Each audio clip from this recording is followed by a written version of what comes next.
parem eksi õigel ajal, kui mängi õigesti valel ajal. Ja mida see nüüd tähendab? Miks on hea õigel ajal eksida?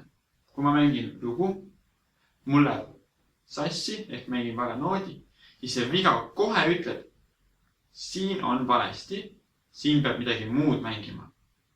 Mõtle välja, mis see õige oli ja tee uuesti.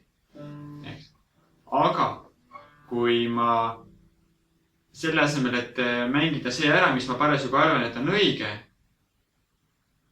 näiteks mõtlen, kas mis siin on, minu meelest oli see, aga ma ei ole kindel, sest see juba on tegelikult viga, eks, ma jätsin suure pausi, kui ma nüüd õige mängin ja lähen edasi, siis ma tegelikult ei saa seda signaali, et mul oli see viga seal, vaid ma harjutasin hoopis omale mõttepausi sisse.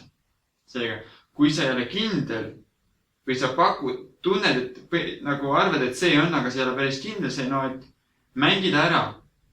Kui sa lugu tead või õpetajaga õpid alles, siis peaga noot näitab lihtsalt, ei, siin peab midagi muud olema.